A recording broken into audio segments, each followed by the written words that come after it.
of sticking with this theme of freight brokers as well as shippers, how are they leveraging automation to increase this efficiency and reduce these operational headaches that you and me both know they really do always pop up on the back end? Yeah. First, I'll just say I agree with you.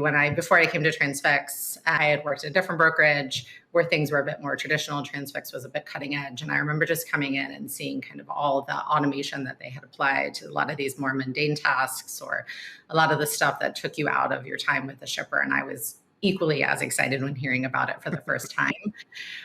In terms of how brokerages are approaching it, I think it's interesting. Every brokerage is unique in how they approach automation. And a lot of that's depending on their own individual goals, right? So I can tell you that our customers are using it to supercharge their strategy.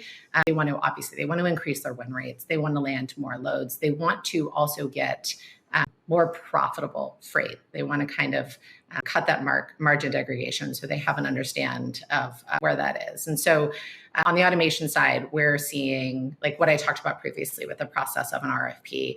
It used to be like, all right, you have this massive file, you have to kind of like dev it out and normalize it and figure out where you want to be. You're going to get your coffee, you're going to put your headphones in and like take hours doing it. Maybe, I don't know, maybe you're listening to Life of a Showgirl and kind of going through it. That's what I'm listening to. But you start digging through these giant spreadsheets, and this is where we're seeing that automation come into play for our customer. We don't have to spend all that time, kind of analyzing and going through this and pulling all the data to understand where did we buy or where did people buy. And then when you're done, God forbid you upload it and there's like a wall, right? So we're trying to take that pain away, and the automation that we're creating and that we're driving and that we're seeing results with our brokers is that it kind of helps eliminate a lot of those mistakes that get taken when data is asynchronous and it's on one spreadsheet sent to this person and this person and this person. And so instead of having those multiple spreadsheets fly between offices, everyone's working from the live data set. Everyone's working kind of from that same automation and understanding where the cost is.